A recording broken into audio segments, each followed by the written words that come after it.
She may look like a friendly feline, but this week, fans of Hello Kitty were told the shocking truth. The woman is held captive, severely mistreated, and eventually murdered. Whose head was found inside this Hello Kitty doll. The Hello Kitty murder case is one of the most chilling criminal incidents in recent memory. It occurred in Hong Kong during the spring of 1999, involving the abduction, torture, and rape of a nightclub hostess who had stolen a wallet. The tragic events unfolded in an apartment in Shing-cho, Kowloon. In today's special episode, we will delve into every detail of this haunting case that shocked the world. Fan Man-yi, born in 1976, faced a turbulent life marked by abandonment and hardship. Homeless and grappling with addiction, she was pushed into a perilous existence of street prostitution. By 21, she worked at the Romance Villa brothel in Sham Shui Po, where she eventually married Ng Chi Yuen, a fellow drug user, in 1996. Their troubled relationship was marred by abuse, disrupting their Mongkok apartment with frequent violent altercations, often heard by neighbors disturbed by the child's cries. After giving birth to their son in November 1998, Fan resolved to change her life for her child's sake. She abandoned drugs and prostitution, securing employment at the Empress Karaoke Club as a hostess. Her determination led her to leave her abusive husband shortly before her tragic death between April 14th and 16th, 1999. Fan's life embodies the struggle against adversity and the quest for redemption. Despite her difficult past and the challenges of single motherhood, she sought stability and safety for her son, making significant sacrifices to break free from her tumultuous past. Her story highlights the harsh realities faced by many vulnerable individuals, grappling with addiction, abuse, and societal neglect. How did Fan Man-yi's life experiences influence her decision to leave her abusive husband shortly before her demise? Kidnapping. In March 1999, Fan Man-yi's life took a dark turn when she became embroiled in a harrowing kidnapping orchestrated by Man-lok, a 33-year-old member of the Wo-shing-wo triad with a history of criminal behavior dating back to his school days. Known by aliases Ah-lok or Ah-shi, Chan had previously been convicted of drug trafficking in 1991, marking his troubled past. The incident unfolded when Fan allegedly stole Chan's wallet, containing approximately HK $4,000, from him at the brothel where she worked. Upon discovering the theft, Chan demanded not only the return of the money, but also an additional HK $10,000 as compensation. Although Fan promptly returned the stolen funds, she struggled to gather the extra amount within Chan's time frame. On March 17, 1999, Fan was forcibly abducted from her residence in Fuyu at Lai Yu Estate by Chan and his accomplices.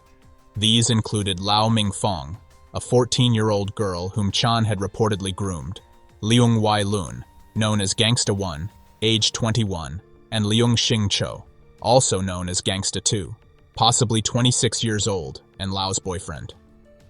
The group transported Fan to an apartment located at number 31 Granville Road in Shing-cho, which Chan had rented but was owned by unrelated individuals not connected to gang activities.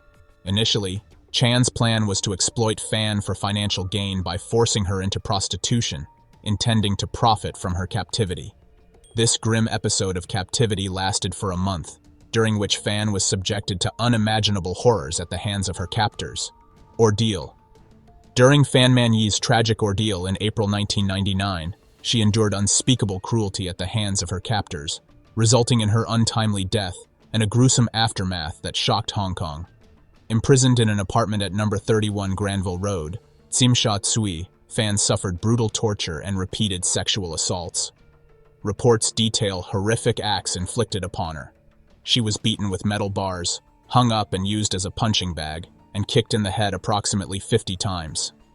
To exacerbate her suffering, spices were rubbed into her wounds, and her legs and feet were burned with candle wax and hot plastic, rendering her unable to walk. Her captors forced her to smile and claim she enjoyed the beatings. Any refusal resulted in even harsher punishment. Fan's health deteriorated rapidly under such extreme abuse, leading to traumatic shock and her death between April 14th and 15th, 1999. Conflicting reports suggest she may have died while her captors were absent, with varying accounts of the exact circumstances of her demise. After discovering Fan's lifeless body, her captors embarked on a gruesome effort to dispose of evidence. They dismembered her remains and boiled them, an attempt to conceal their crime.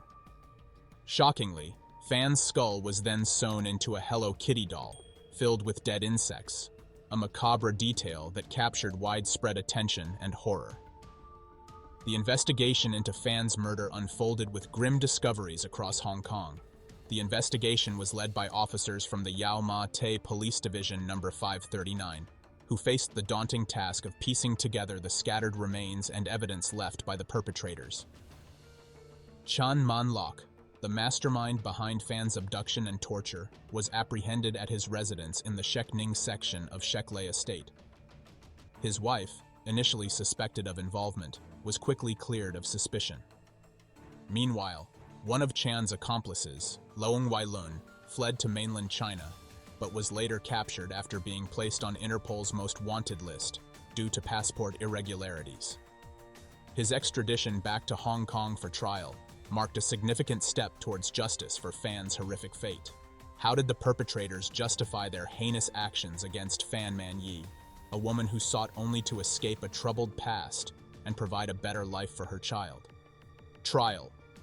Following a trial that commenced on October 20, 2000, and concluded on December 7th of the same year, the legal proceedings surrounding Fan Man-yi's brutal death culminated in a verdict that shocked Hong Kong.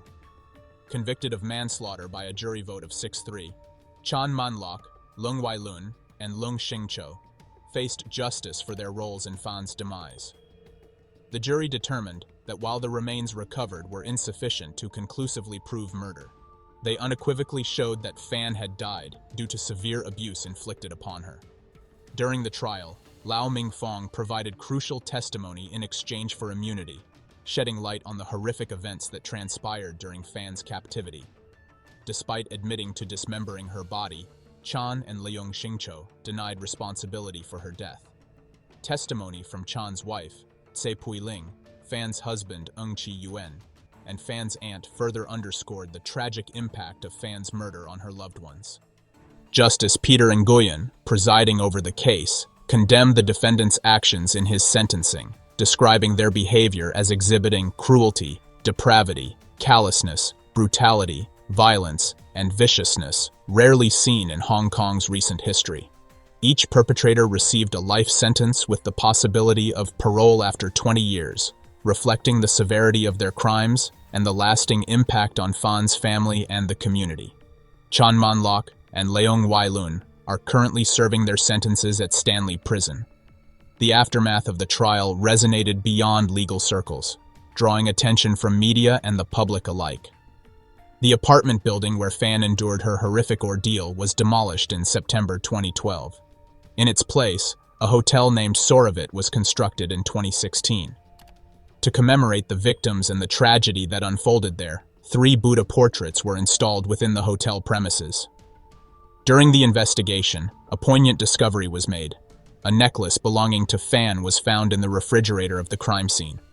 This personal item was eventually handed over to Fan's son, symbolizing a connection to his mother lost in such tragic circumstances. Legacy and media coverage of the Hello Kitty murder case have left a significant mark on popular culture. The case is known for its horrific details, which have drawn attention from various media platforms. Books have been written about the crime, providing in-depth analysis and recounting the tragic events. Documentaries have also been produced, aiming to uncover the layers of the case and its impact on society. One notable example is Fruit Chan's film Dumplings, which was inspired by the Hello Kitty murder case. This film highlighted the extreme lengths people could go to and how gruesome acts could be depicted in the media. Such portrayals serve as stark reminders of human capacity for evil. The case has also made its way into various popular culture references. TV shows and movies have used elements of the case to create chilling narratives. These portrayals have ensured that the story remains in public consciousness, serving as a warning and a lesson about the darker sides of humanity. The case also led to the production and release of films recounting Fan's story.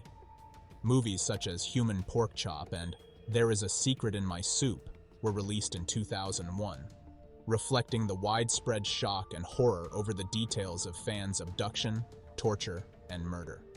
How did the community and authorities ensure the protection and support of Fan Man-yi's son following such a traumatic loss? The aftermath of Fan Man-yi's murder underscores the enduring impact of violent crime on families and communities, prompting reflection on justice, remembrance, and the pursuit of healing amidst profound tragedy. So, whatever your thoughts are, just write them down right now. And don't forget to hit that subscribe button for more such content. Until then, stay safe and keep exploring.